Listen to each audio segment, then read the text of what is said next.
नमस्कार दोस्तों, मैं अरुण ढीलन और स्वागत है आपका आपके अपने channel Dhillon yoga and health में।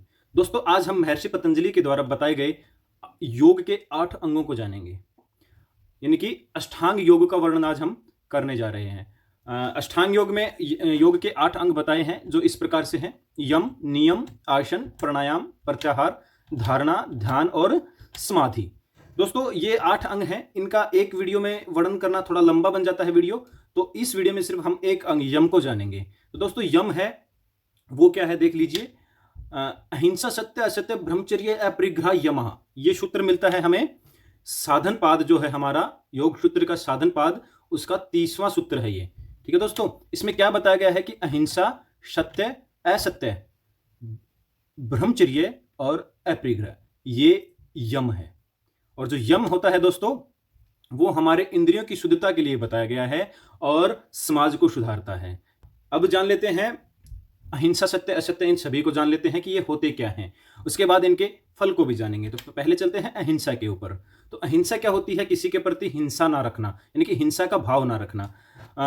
मन से, वचन से या फिर विचार से या कर्मों से किसी को हानि ना पहुंचाना, किसी को ठेस ना पहुंचाना, किसी के प्रति हिंसा ना करना, वो क्या कहलाता है दोस्तों? अहिंसा कहलाता है।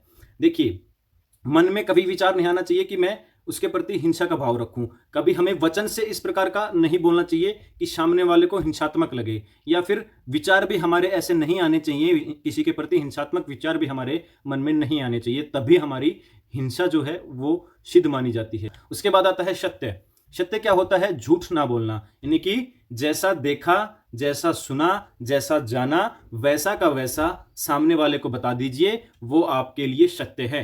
आपने मान लीजिए किसी से कुछ सुना है, वो भले ही उसने झूठ बोला हो, वो उसके लिए यानी कि उसके द्वारा बोला गया झूठ है। आपने उससे सुना, आपने किसी तीसरे को बताया, लेकिन आपने जो सुना वही तो बताया, अपनी तरफ से कुछ ऐड नहीं किया ना। तो वो क्या है? आपके लिए सत्य है। यानी कि आपने जैसा सुना वैसा किसी को बता रहे हैं, या आपने जैसा देखा वैसा का वैसा किसी को बता रहे हैं, तो वो सत्य माना जाता है। इसमें किसी की भारी हानि नहीं होनी चाहिए दोस्तों। उदाहरण के लिए देखिए, मान लीजिए कोई कसाई है और वो गाय को काटने के लिए उसके पीछे पड़ा है। गाय भागती हुई आपके पास से निकल गई, कसाई आके आपसे पूछता है कि गाय किधर गई। आप उसको बोलते हैं कि इधर गई है। वो उसकी जान जो है जोखिम में डाल रहे हैं आप, यानी कि उसको बहुत भारी नुकसान होने वाला है आपकी उस सत्य से। उसके बाद चलते हैं अस्ते। अस्ते का मतलब होता है चोरी ना करना, यानी कि किसी वस्तु की या किसी के विचारों की चोरी ना करना ही अस्ते होता है दोस्तों। यानी कि मन में चोरी का विचार भी नहीं आना चाहिए, आपके मन में भाव भी चोरी के नहीं होने चाहिए, तभी आप अस्ते सिद्ध कर पाएंगे। यानी कि अगर आप किसी की लिखी हुई एक लाइन भी उठा लेते हैं, या किसी की सुनी हुई एक लाइन भी उठाकर उसे बोलते हैं कि मेरी लाइन है, तो वो आप क्या कर रहे हैं? उसके विचारों की चोरी कर रहे हैं। ठीक है दोस्तों, ये आजकल बहुत चलता है। किसी के द्वारा बताई गई, किसी के द्वारा दिए गए ज्ञान को हम अपना बताने लगते हैं, तो वो क्या होता है? चोरी होती है किसी दूसरे के विचारों की। आप स्पष्ट बोलिए कि ये किसी और का ज्ञान है, मैं सिर्फ इसको आगे ट्रांसलेट कर रहा हूं, आगे स्थानांतरण कर रहा हूं उसका, तो वो आपकी चोरी नहीं कहलाती। यानी कि श्रेय हम उसका दे रहे हैं जिसका वो संपत्ति है उसी को। ठीक है दोस्तों, उसके बाद आता है ब्रह्मचर्य। ब्रह्मचर्य क्या है? ब्रह्मा का आचरण, या फिर कह लीजिए अपने आप पर संयम, इंद्रियों पर नियंत्रण, या फिर कह लीजिए वासना पर नियंत्रण। वासना पर नियंत्रण रखना ही ब्रह्मचर्य कहलाता है। उसके बाद आता है दोस्तों अपरिग्रह। अपरिग्रह का मतलब होता है कि जितनी हमारी जरूरत है उससे ज्यादा इकट्ठा ना करना, यानी संचय ना करना। मतलब फालतू की चीजों को हम संचय करते रहते हैं। ठीक है दोस्तों, वो चीजें नहीं होने चाहिए। जिस प्रकार से एक योगी होता है, उसे सिर्फ अपने कपड़े, अपना लोटा और अपनी एक जो छड़ी होती है हाथ में पकड़ने के लिए, वही चाहिए होता है, और वो वही संचय करके चलता है। वो अपने अगले दिन के लिए भोजन इकट्ठा करके अपनी पीठ पे नहीं चलता। वो ये सोच के चलता है कि जहां मैं पहुंचूंगा वहां पे मुझे भोजन की व्यवस्था हो जाएगी, या फिर यानी कि आगे की सोच के वो नहीं चलता। अभी जितने की जरूरत है वो उतना ही लेके अपने साथ चल रहा है। तो वो क्या होता है? अपना किसी चीज को इकट्ठा ना करना क्या कहलाता है? अपरिग्रह। उसके बाद आता है यम के फल, यानी कि अहिंसा, सत्य, सत्य को तो हमने जाना। इनके फल क्या हैं? अगर ये सिद्ध होते हैं हमारे, तो इनसे फल क्या मिलेंगे हमें? तो अहिंसा के सिद्ध होने पर जो फल मिलने वाला है वो ये है कि जो योगी है, जिसकी अहिंसा सिद्ध हो गई, उसके निकट आने वाला कोई भी प्राणी हो, वो हिंसा को और बैर को त्याग देते हैं।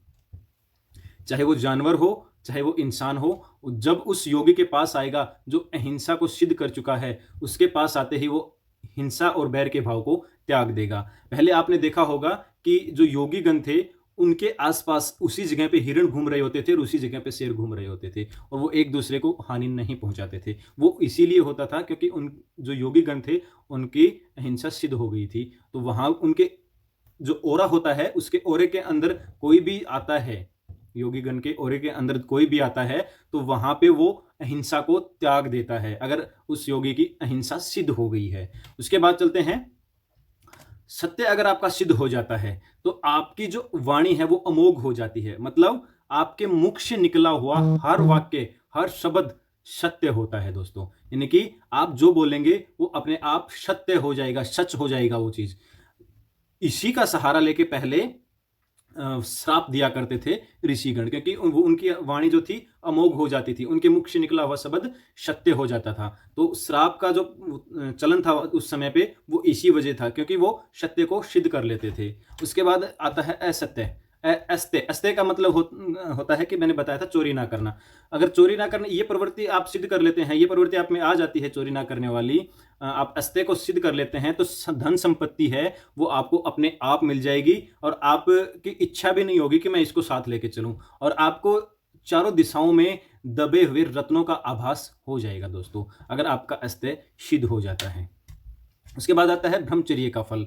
अगर आपका ब्रह्मचर्य सिद्ध होता है तो आपका बाहुबल बहुत ही अधिक हो जाएगा, शक्ति और शौर्य की प्राप्ति होगी आपको, यानी कि शारीरिक बल आपका बढ़ जाता है ब्रह्मचर्य का पालन करने से। उसके बाद आते हैं हम अपरिग्रह। अगर हम अपरिग्रह को सिद्ध कर लेते हैं तो पिछले और अगले जन्म का ज्ञान हमें हो जाता है, हम जान पाते हैं, हमें स्मृति हो जाती है पूर्व जन्म की, यानी कि पूर्व जन्म के बारे में हम जान पाते हैं, अपने पिछले जन्म के बारे में और अपने अगले जन्म के बारे में। तो ये थे फल आपके यम के। यम के जो 5 अंग हैं उनके 5 अंगों को मैंने विस्तार से वर्णन कर दिया कि वो अहिंसा, सत्य, असत्य होते क्या हैं और उनकी सिद्धि के ऊपर आपको फल क्या मिलने वाले हैं दोस्तों। अब अगला जो वीडियो आने वाला है वो हमारा नियम के ऊपर होगा। नियम के भी 5 अंग हैं, वो मैं आपको एक्सप्लेन करूंगा और उनकी सिद्धि से प्राप्त होने वाले फलों को भी मैं अगले वीडियो में एक्सप्लेन करने जा रहा हूं दोस्तों। तो इस वीडियो को यहीं पे समाप्त करते हैं। थैंक यू, धन्यवाद।